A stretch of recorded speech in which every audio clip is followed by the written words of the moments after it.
दुनिया की हर बड़ी खबर के साथ हम हाजिर हैं। पाकिस्तान की सबसे पहले बात कर लेते हैं, जहां भुखमरी के हालात बने हुए हैं। आवाम एक एक वक्त का खाना हासिल करने के लिए परेशान है। महंगाई की वजह से लोगों के खाने से दाल और चीनी गायब हो गई है। लेकिन फील्ड मार्शल आसिम मुनीर और उसकी कठपुतली सरकार जनता के सामने लगातार झूठ परोस रही है। जनता को महंगाई कम करने का झूठा भरोसा दिलाया जा रहा है, लेकिन आवाम समझ चुकी है कि झूठ से दो वक्त की रोटी नहीं मिलती, झूठ से पेट नहीं भरता। अब मुनीर के खिलाफ पाकिस्तान की आवाम ने ही मोर्चा खोल दिया है। पाकिस्तान में आटे दाल की कीमतें कितनी ऊपर पहुंच गई हैं, लोगों को मुश्किलें क्यों हो रही हैं, आइए आप खुद सुनिए पाकिस्तानी आवाम की जुबानी इस रिपोर्ट में। पाकिस्तानी जनता को कश्मीर नहीं रोटी चाहिए। कभी कश्मीर की बात करती है, कभी कोई ना कोई मसला इनके आगे, ये इनके अपने मसले नहीं खत्म हो रहे। आवाम का मसला, इनकी बात आवाम का मसला इन लोगों ने खत्म करना ही नहीं है। मैंने आपको पहले भी ये बोला है कि इनको किश्ती में बिठाएं। अच्छा। वो चाइना वाला हिसाब करें इनके साथ, ये निकालें यहाँ से। ये हमारी आवाम नहीं सही है, मैं आपको सीधी बात बता रहा हूँ। अच्छा। हमें खाने के लिए मिलता, हम कहते हैं हम शेर हैं। जब हम भूखे होते हैं तो फिर भाई निकल आते हैं। ये अभी भाई आप खुद एहसास करें कि हम क्या कर रहे हैं। मेरे माशाल्लाह 4 बच्चे हैं मेरे। अभी मेरा बच्चा 8वीं में पढ़ा था, अभी मैंने उसको बाहर निकाल दिया। मैं कहा यार तुम काम करो यार। इंडिया को देखता दिन भर रोता पाकिस्तान। इंडिया में तो बहुत कम महंगाई है यहाँ से, और ये देखें वो अपने लोगों के लिए यही तो रिलीफ है, और यही तो चीज़ है कि लोग अपने लिए काम करते हैं। देखें आप वहाँ पे एप्पल की फैक्ट्रीज लग गई हैं, एप्पल के जो उनके प्रीमियम स्टोर्स हैं वो आ गए, टेस्ला आ गई, सारे आ गए। क्यों? अगेन मैंने कहा बिजनेस कंड्यूसिव इन्वायरमेंट है, सस्ती हैं चीज़ें, ओवरहेड सस्ते हैं। इलेक्ट्रिसिटी जिसमें ओवरहेड्स में आते हैं, इलेक्ट्रिसिटी कंजम्पशन है आपकी जो बेसिक है, जो हर कंपनी हर फैक्ट्री में लगनी है, गैस है वो सस्ती है। पाकिस्तान में जिंदगी महंगी, मौत उससे भी महंगी। खुद कमाना है खुद खाना है, महंगाई कंट्रोल कभी सारी जिंदगी नहीं होगी। बहुत सस्ती है, वो भी महंगी है, कोई चीज सस्ती नहीं है इस टाइम। पाकिस्तान की चाय फीकी पड़ गई है, पाकिस्तान की मिठाइयों में मिलावट हो रही है, क्योंकि मुनीर के पाकिस्तान में चीनी की कीमतें आसमान छू रही है। पाकिस्तान के अलग अलग शहरों में चीनी के दाम 190 रुपए से लेकर 229 रुपए प्रति किलो तक पहुंच गए हैं। जिस पाकिस्तान में 2 वक्त की रोटी का इंतजाम मुश्किल है, वहां चीनी खरीदना आम पाकिस्तानियों के बस से बाहर हो चुका है। भारत से मात खाने के बाद आसिम मुनीर जब से फील्ड मार्शल बना है, तभी से पाकिस्तानी अवाम को झूठ बेच रहा है। पहले उसने ऑपरेशन सिंदूर को लेकर झूठ फैलाया, अब महंगाई कम करने को लेकर अवाम के सामने झूठ का झुनझुना बजा रहा है। लेकिन हकीकत यह है कि पाकिस्तानी लोगों को भी अपने हुक्मरानों और आर्मी की सच्चाई पता चल चुकी है। आप मुझे ये बता दें कि आपकी उम्र तो ज़्यादा होगी, इससे पहले कौन सी महंगाई हुई है और वापस पीछे आई है? कोई आई है? कोई नहीं आई है, इसके बाद भी नहीं आएगी। ये शापर फाड़ है साहब। खुद कमाना है खुद खाना है, महंगाई कंट्रोल कभी सारी ज़िंदगी नहीं होगी। मेरी भी उम्र 40 साल हो गई है। मैं जब छोटा सा था तो माचिस 1 रुपये की 2 मिलती थी, अभी 4-5 रुपये की एक माचिस हो गई है। क्या कहते हैं आप, माचिस 1 रुपये पे 2 आएगी? नहीं आएगी। तो कौन कहता है सस्ताई होगी? नहीं होगी, ये झूठ है। कौन कौन सी चीजें हैं जो वो महंगी हुई हैं? सब चीज़ महंगी है। कौन सी चीज़ जो सस्ती है? मौत भी महंगी है। मौत सस्ती है, वो भी महंगी है। एक बंदा मर गया, उसके पास परंज के पैसे नहीं है, वो अपनी माँ को कैसे दफनाएगा? कफन कैसे करेगा? उसके पास पैसे नहीं हो। सस्ती है मौत? मौत भी नहीं सस्ती है। कोई चीज़ सस्ती नहीं है इस टाइम में, ये हकीकत। हाँ, आप की जो आमदनी है और अखराजात हैं उसको आप कैसे मैनेज करते हैं? हमारी यही आमदनी है कि दिन को कमाते हैं, रात को खा के सो जाते हैं। आफ्ताब बेला जुमे छुट्टी, बस यही आमदनी है, कोई जरिया नहीं है। पाकिस्तान की 80% आबादी के पास 2 वक्त के खाने के लिए रोटी नहीं है, पीने का साफ पानी नहीं है। महंगाई ने हालात इतने खराब कर दिए हैं कि स्कूल जाने वाले बच्चे स्कूल छोड़कर मजदूरी कर रहे हैं, जिससे उनका खर्च चल सके। दूसरी तरफ पाकिस्तान के हुक्मरान उन्हें झूठी तस्वीर बेच रहे हैं। मैं आपको क्या बताऊं, जुल्म ही जुल्म हर जगह। ये सब कहते हैं कि अवाम के साथ ये होगा वो होगा, अवाम के साथ कुछ भी नहीं होगा। अवाम रगड़ी में आएगी और ये अवाम को ही रगड़े। ये लोगों को अभी समझ नहीं आती कि ये क्या हो रहा है दुनिया में। ये सब अवाम को रगड़ रहे हैं बस। ठीक है। और ये जो चीजें महंगी हुई हैं और हुकूमत दावे करती है ना, ये अवाम को रगड़े, ये अवाम को रगड़ा दे रहे हैं। अवाम को समझ नहीं आ रही, और जब अवाम को समझ आएगी तो पीछे बचेगा ही कुछ नहीं। हुकूमत से क्या अपील करेंगे आप? हुकूमत से हम कुछ भी अपील नहीं कर सकते, हम अपील कर ही नहीं सकते हुकूमत से। हुकूमत मजे करे बस। पाकिस्तान में रोजगार नहीं है, पाकिस्तान के संसाधनों पर सेना का कब्जा है। जो कुछ बचा है उसे चाइना के सामने गिरवी रख दिया गया है। महंगाई हर दिन नया रिकॉर्ड बना रही है। कर्ज लेकर महीने का खर्च चलता है, फिर पूरी की पूरी सैलरी उसी कर्ज को चुकाने में निकल जाती है। पाकिस्तान की आवाम बेहाल क्यों है? अगर ये समझना है तो वहां के मार्केट का हाल देख लीजिए। जिस पाकिस्तान में ज्यादातर पाकिस्तानी 30,000 रुपए भी नहीं कमा पाते, वो 550 रुपए लीटर सरसों का तेल कैसे खरीद पाएंगे?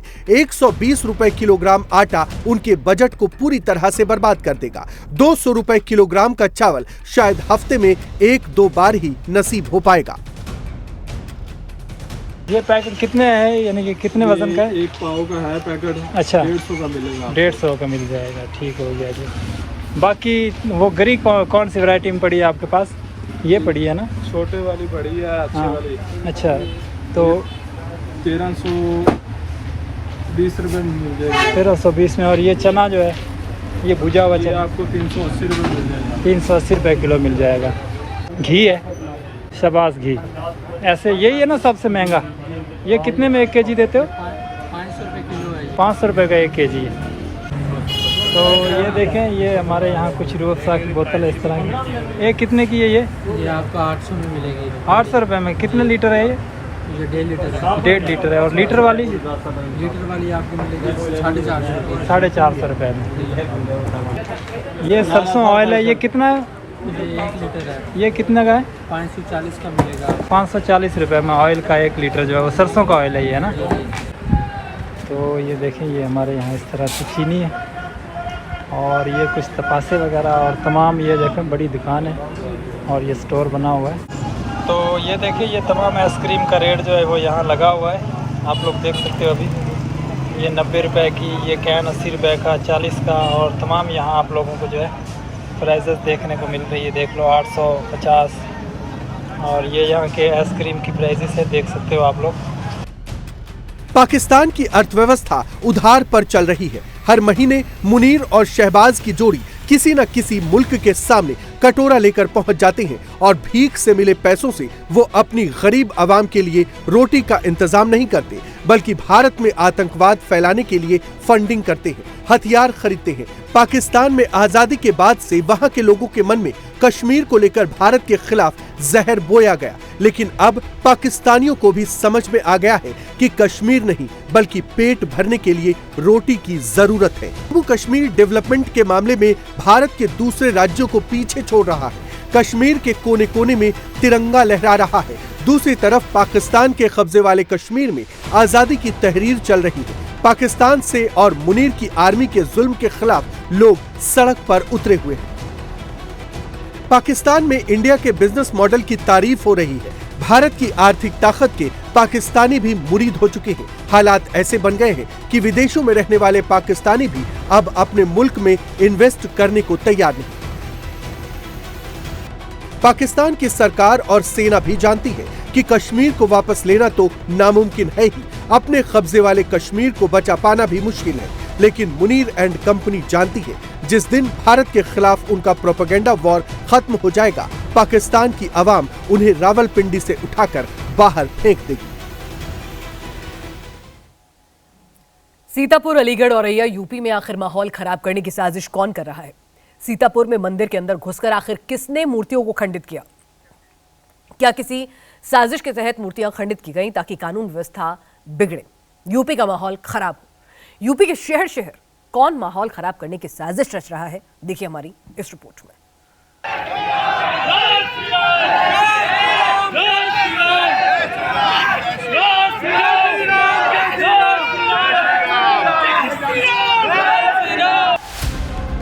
जय श्री राम के नारे के साथ ये भीड़ यूपी की सीतापुर की सड़कों पर उतर गई।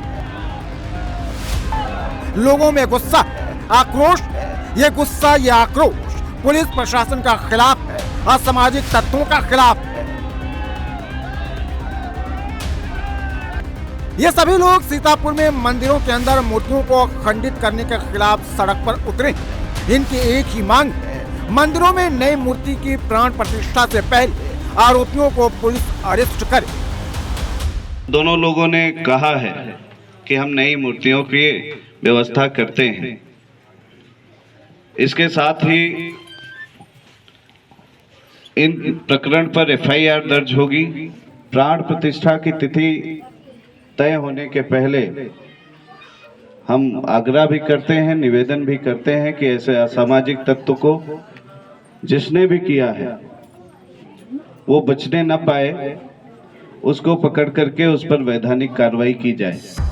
यह हंगामा, यह गुस्सा इसलिए भड़का है क्योंकि सीतापुर में मौजूद फूलमती मंदिर में अराजक तत्वों ने रात के अंधेरे में 2 मंदिरों पर हमला कर दिया।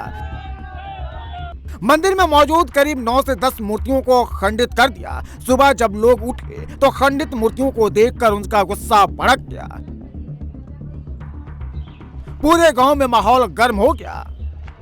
तनाव बढ़ता देख आनंद फानन में एसडीएम और एएसपी फोर्स के साथ मौके पर पहुंचे, हालात को संभाला, लोगों को समझाया, नई मूर्तियों को लगवाकर आरोपियों को पकड़ने का आश्वासन दिया। तब जाकर लोगों का गुस्सा शांत हुआ। 6 मंदिरों की मूर्तियां तोड़ी है, 8 मूर्तियां तोड़ी है।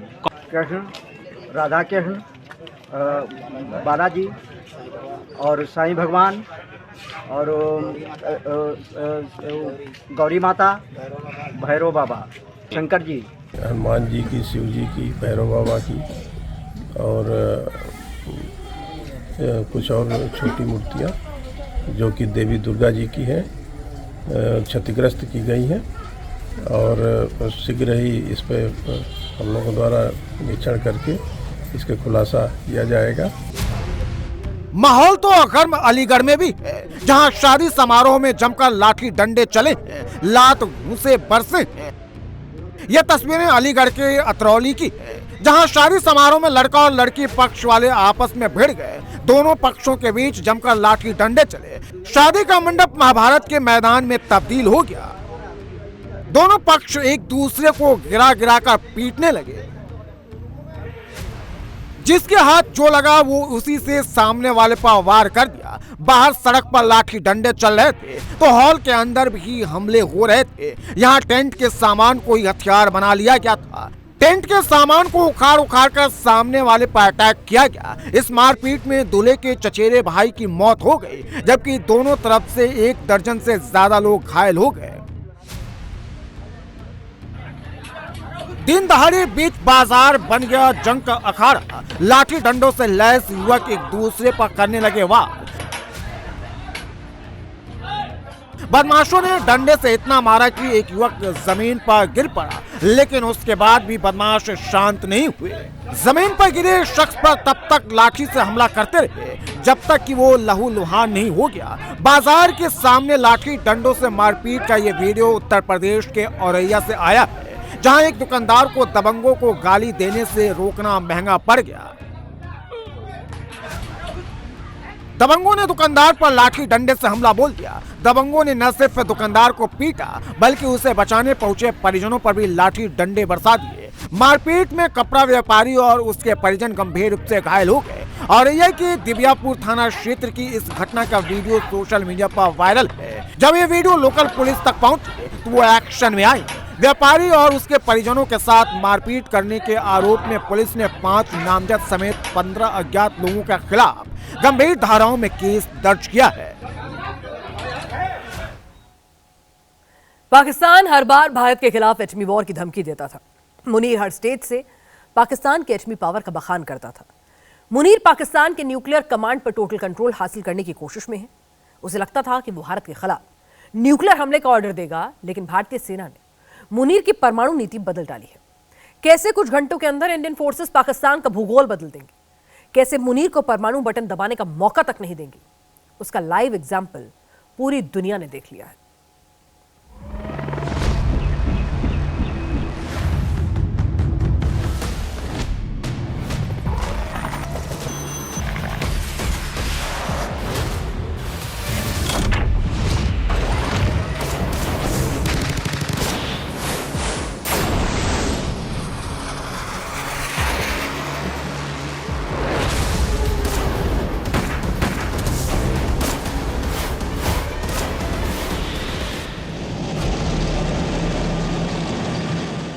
समंदर के किनारे पर एक बीएमपी निकलती है।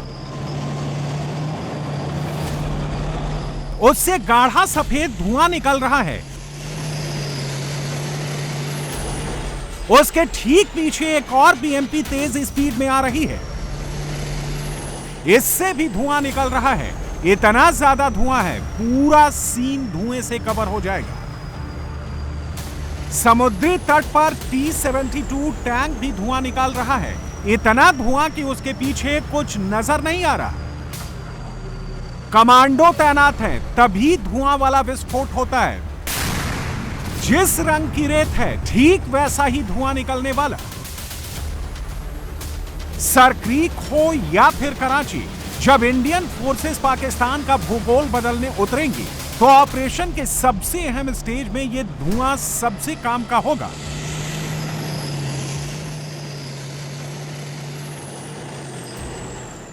दुश्मन की सीमा में तेजी से घुसना, जितनी जल्दी हो सके तट को सिक्योर करना,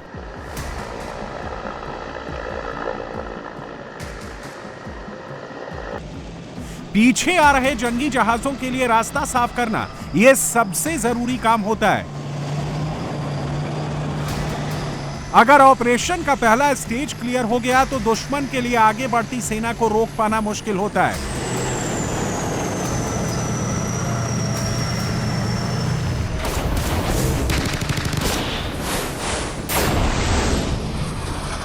जब भारतीय सेना को दिल्ली से ऑर्डर आएगा तो सबसे पहले इंडियन नेवी के जंगी जहाज अपना मिसाइल लॉन्चर खोल देंगे। दुश्मन के इलाकों में मिनटों में hypersonic missile, supersonic missile, cruise missile dhaba बोल देंगी।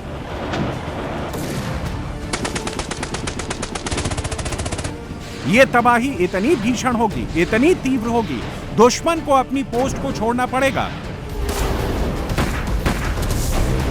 मिसाइल कहां से आ रही होगी, इसकी भनक तक दुश्मन को नहीं लगेगी। जैसे सरक्रीक पर कब्जा होगा तो पाकिस्तानी सेना पर ऐसा प्रहार होगा।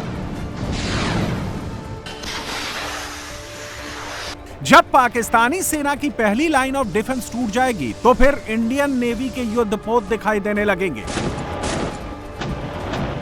ठीक सामने इस समय लाइट क्राफ्ट यूटिलिटी दिखाई दे रहा है। इसका उद्देश्य है T-72 टैंक्स या फिर BMPs को एम्फीबियस ऑपरेशंस के लिए समुद्र से आगे ले जाते हुए प्लेटफॉर्म प्रोवाइड करना और फिर उसके बाद फाइनल असॉल्ट के लिए तैयार करना। वहीं दूसरी तरफ पहला ये LCM यानी लाइट क्राफ्ट मैकेनाइज, जिसमें T-72 टैंक मौजूद है। दूसरा जिसके ऊपर एक और T-72 है। इसमें कुल मिला के जो T-72 के ट्रूप्स हैं उनका डिप्लॉयमेंट है, भारतीय सेना की असॉल्ट टीम है। और फिर उसके बाद ये तीसरा और चौथा, ये भैरव बटालियन के जो कमांडोज हैं उनकी भी इस पर तैनाती की गई है। ठीक पीछे है लाइट जो आपको दिखाई दे रहा है L-51, दरअसल वो है लैंडिंग क्राफ्ट यूटिलिटी। इसका उद्देश्य है ये आसानी से जो प्लेटफॉर्म प्रोवाइड करते हुए जो टैंक्स हैं उनको ले जाता है और फिर उसके बाद एम्फीबियस ऑपरेशंस में हर चुनौती का सामना करने के लिए एक सपोर्ट सिस्टम के तौर पर है। सबसे मुश्किल टास्क होता है पहली अटैक लाइन का बीच पर पहुंचना। बोट्स के आगे नेवी के हेलीकॉप्टर्स होंगे जो दुश्मन को देखते ही मिसाइल लॉन्च कर देंगे। आसमान पर दूसरा मोर्चा इंडियन एयरफोर्स ने खोल रखा होगा, क्योंकि जब जमीन पर भारतीय सैनिक तट को कंट्रोल करने को आगे बढ़ेंगे तो दुश्मन उन पर आसमान से हमला कर सकता है। इसलिए आसमान पर MiG-29 उनका रक्षा कवच होगा जो INS विक्रांत से टेक ऑफ करेंगे। जब आसमान सुरक्षित होगा तो इंडियन मार्कोस और गरुण कमांडो आगे बढ़ेंगे।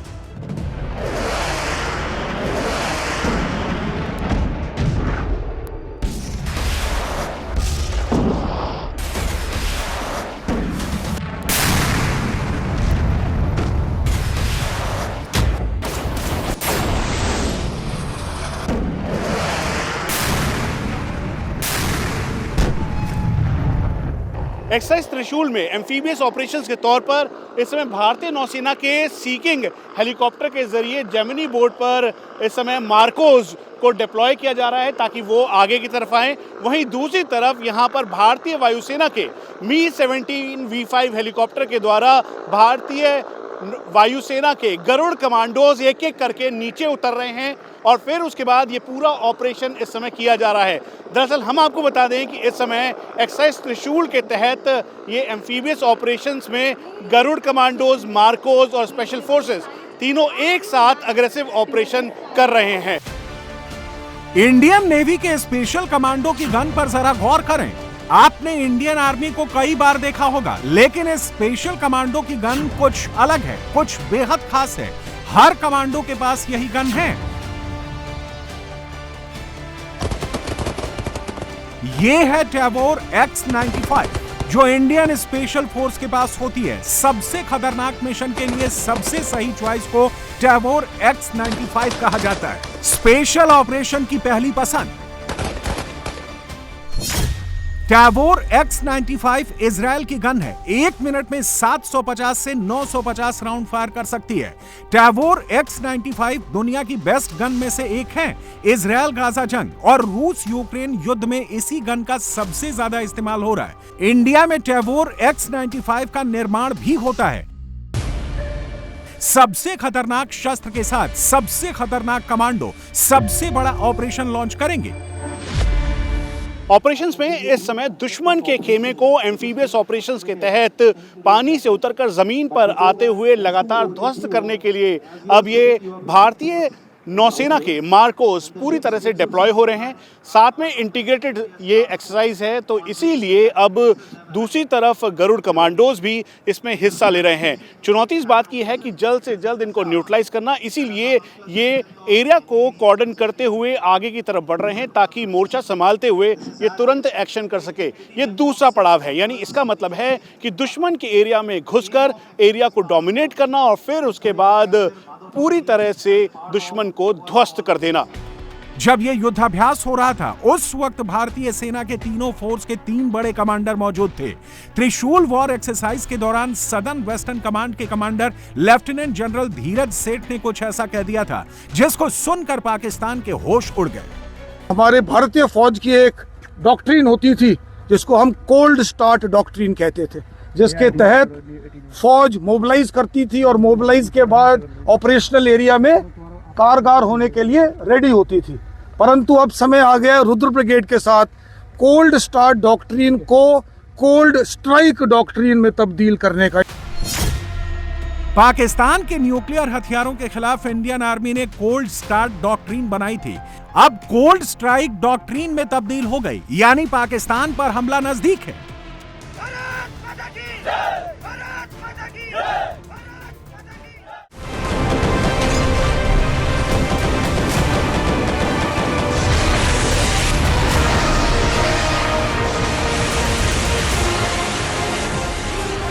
कोल्ड स्टार्ट से कोल्ड स्ट्राइक में क्या फर्क पड़ा है? क्यों इस बदलाव ने आसिम मुनीर को, पाकिस्तानी फौज को इतना परेशान कर दिया है? इसको भी डिटेल में आपको बताते हैं।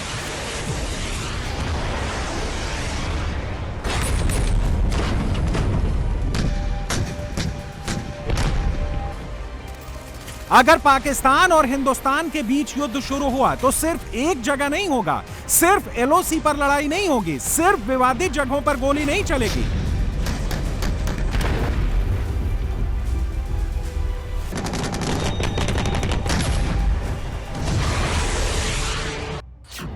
बल्कि 3000 किलोमीटर लंबी सरहद पर युद्ध शुरू होगा। इतनी लंबी सीमा पर पाकिस्तान और हिंदुस्तान की सेना आमने सामने होंगी।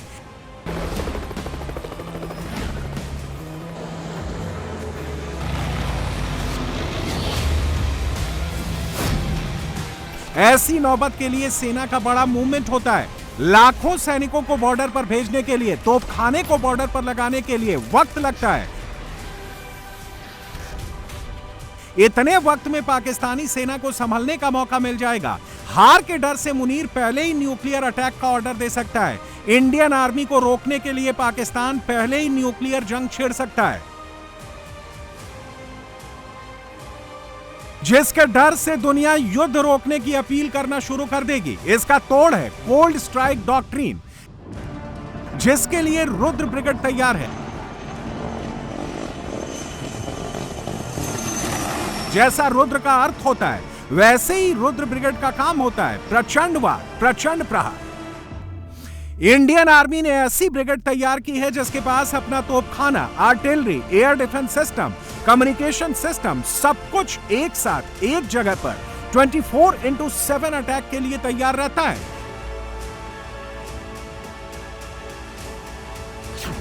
जैसे ऑर्डर आएगा, घंटों में लाहौर, मुजफ्फराबाद, हुसैनीवाला में इंडियन आर्मी पहुंच जाएगी। मुनीर अगर न्यूक्लियर अटैक का ऑर्डर देता है तो उसको अपने शहरों को तबाह करना पड़ेगा। कोल्ड स्ट्राइक डॉक्ट्रिन से मुनीर फंस गया है। पाकिस्तान के एटम बम फुस हो गए हैं। पाकिस्तान में डर का ग्राफ और बढ़ गया है। इंडियन फौज की जो मूवमेंट है, इंडियन एयरफोर्स के जो तैयारों की मूवमेंट है, इंडियन नेवी की, वो इस जानिब एक पहले ही इशारा कर रही है कि भारत जो है वो कुछ न कुछ बड़ा कर सकता है। इवन उन्होंने कहा है कि जी 15 टेरर के लॉन्च पैड्स जो हैं वो पाकिस्तान ने आज़ाद जम्मू कश्मीर में एक्टिवेट कर दिए हैं, जहां से इन्फिल्ट्रेशन करवाई जाएगी इंडिया के अंदर। ये सीरियस है। पाकिस्तान की फोर्सेज ऑलरेडी हाई अलर्ट पे है। पाकिस्तान एयरफोर्स को इस वक्त ये ऑर्डर्स दे दिए गए हैं कि आपने भारत के लिए तैयार रहना है, और भारत आता है तो वो ऑर्डर्स भी हैं कि भारत के साथ इस मरतबा पिछली दफा से ज्यादा सख्ती के साथ कैसे निपटना है। So once again Pakistan is very closely observing this whole scenario, this whole situation, और इंडिया जो है उसने 2 से 3 दिन लगाए ये डिसाइड करने में कि नई दिल्ली वाला इंसिडेंट जो है वो एक टेरर ब्लास्ट था। भारतीय फौज की तैयारियां, उनका मिलिट्री बिल्डअप, उनकी एयरफोर्स की मशकें, उनकी नेवी की और बाकी बंकर्स LOC के अंदर फौज का वहां पे बड़े पैमाने पर डिप्लॉय होना, फिर धमकी आमेज बयानात, सिंदूर के जारी रहने की खबरें, फिर टेरर प्लॉट्स और पाकिस्तान का जिक्र बार बार मीडिया में, तो वो एक जो चेन है ना वो बड़ी डिस्टर्बिंग भी है और बहुत तशवीशनाक भी है। सर क्रीक हो या फिर कराची, इंडियन फोर्सेस घंटों में सबसे बड़े ऑपरेशन को अंजाम दे देंगे। इसका लाइव एग्जांपल इंडियन फोर्सेस ने पोरबंदर से दे दिया। एक बार फिर से आप देखें तो यहाँ पर अब जो ट्रूप्स हैं वो इस LCM से बाहर आ रहे हैं, जिसे लैंडिंग क्राफ्ट मैकेनाइज्ड कहते हैं, और उन्होंने पोजीशन ले ली है। उनके पास उनके आधुनिक वेपन्स, जिसमें 6 और उसके अलावा जो ये देखिए लगातार धमाकों के साथ जो एरिया है वो डोमिनेट किया जा रहा है। कार्ल गुस्टाव रॉकेट लॉन्चर्स और अपने पूरे वेपन सिस्टम के साथ यहाँ पर सब जगह उनकी तैनाती है। और अब एक एक करके जैसे ही स्टेबल कर लिया गया, उसके तुरंत बाद अब T-72 टैंक्स को नीचे उतारने की पूरी तैयारी की जा रही है। इस मूवमेंट के साथ एरिया डोमिनेंस करना एम्फीबियस ऑपरेशंस में सबसे पहले, जहां एक तरफ ये देखिए ठीक सामने अब T-72 टैंक्स को उतारा जा रहा है ताकि ये पूरी तरीके से एरिया को डोमिनेट कर सके, और यही इसकी खासियत है। जब जंग शुरू होती है तो गोलियों की नहीं, गोलों की गिनती करना मुमकिन नहीं होता। किसी भी जंग में आगे तभी बढ़ा जा सकता है, दुश्मन की जमीन पर कब्जा तभी बरकरार रखा जा सकता है जब सप्लाई चेन बरकरार रहे। गोले खत्म होते ही दूसरी खेप तुरंत पहुंच जाए, इसका प्लान भी रेडी है।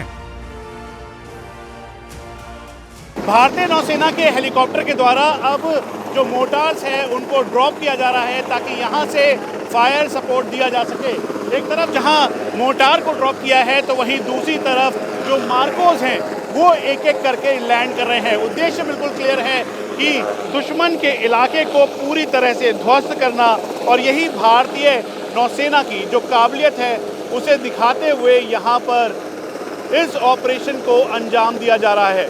और हम आपको बता दें कि इसीलिए जब ऑपरेशन सिंदूर हुआ तो उस दौरान भी मार्कोस का डिप्लॉयमेंट कैरियर बैटल ग्रुप के साथ आगे की तरफ किया गया। एक एक करके यहाँ पर जो स्पेशल फोर्सेस के नेवी के मार्कोस हैं वो उतर रहे हैं, तो वहीं दूसरी तरफ जो दूसरा हेलीकॉप्टर है उससे मोटार को यहाँ पर रखा गया है ताकि 5 किलोमीटर तक इफेक्टिवली ये दुश्मन के एरिया को बर्बाद कर सके।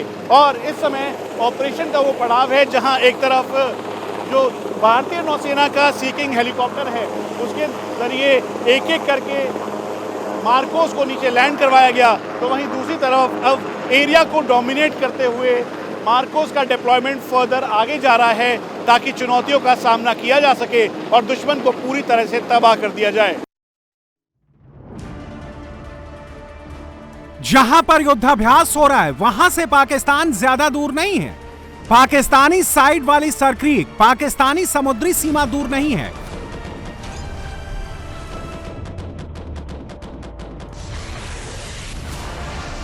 जब यहां एयरक्राफ्ट कैरियर विक्रांत आया तो पाकिस्तान में पैनिक बटन दब गया। पाकिस्तान को 1971 याद आने लगा। पाकिस्तान नेवी को अब करके दिखाना है, ये 71 का बदला लेना है पाकिस्तान नेवी ने। इसके 1999 में जो अटलांटिक हमारा मार के गिराया था दुश्मनों ने, उसका बदला अभी नेवी ने लेना है। बहुत सारे बदले हैं, जिसका खैबर और महाफिज और गाजी का बदला लेना है नेवी ने। अभी ये जो हमारी 20 साल जंग चली है, इस जंग में एयरफोर्स और आर्मी इस्तेमाल हुई है, नेवी इस्तेमाल नहीं हुई। नेवी ने अभी अपने आप को साबित करना है। हम बड़े गौर से देख रहे हैं कि नेवी अब क्या करती है। आपने 71 का बदला भी लेना है, आपने अटलांटिक का बदला भी लेना है, और ये कौम देख रही है आपकी जानिब कि आप क्या करते हैं। इंडियन एयरक्राफ्ट कैरियर आपका टारगेट है, हमें ये डूबे हुए चाहिए।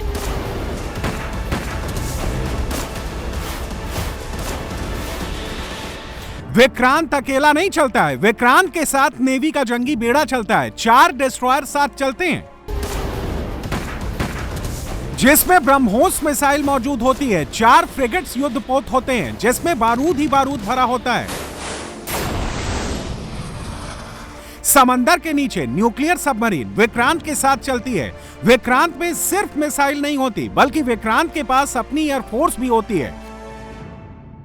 भारतीय वायुसेना के आईएनएस विक्रांत और विक्रमादित्य पर MiG-29K जो कि भारतीय नौसेना के फाइटर एयरक्राफ्ट हैं, उनका डिप्लॉयमेंट है। ऑपरेशन सिंदूर के वक्त भी आईएनएस विक्रांत में इन्हें डिप्लॉय किया गया था। इस समय आप सामने देखेंगे तो नीचे जहां वॉरशिप्स हैं, डिस्ट्रॉयर और फ्रिगेट्स हैं, तो वहीं दूसरी तरफ अब MiG-29K अपने ये अलग अलग मैनोवर करते हुए पूरे दमखम के साथ यहाँ पर एयर डोमिनेंस कर रहा है। ठीक सामने ये देखिए, ये भारतीय नौसेना के पैंथर्स हैं, जिनको करीबन अलग अलग जगहों पर डिप्लॉय किया गया है एयरक्राफ्ट कैरियर के साथ, और यही वजह है कि ऑप सिंदूर के समय में इन्होंने एरिया डोमिनेंस दिखाया। इस अरेबियन सी में जब ये तैनात थे कैरियर बैटल ग्रुप के साथ, तो इनका पावर देखते हुए पाकिस्तान में कराची के अंदर बहुत ही खलबली मची हुई थी। इसीलिए चारों तरफ जहां इस समय एक तरफ एयरक्राफ्ट कैरियर है, तो वहीं दूसरी तरफ वॉरशिप्स, फ्रिगेट्स और डिस्ट्रॉयर्स हैं। ये वो वॉरशिप और डिस्ट्रॉयर्स हैं जिनकी तैनाती ऑपरेशन सिंदूर के वक्त भी की गई थी।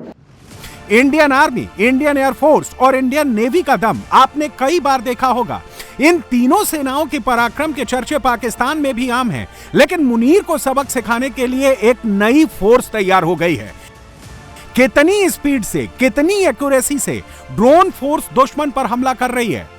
अब पाकिस्तान पर हमला होगा तो इंडियन आर्मी की चौथी ताकत सबसे आगे होगी। इन ड्रोन के पीछे इंडियन आर्मी की नई अश्नेय ड्रोन प्लाटून है।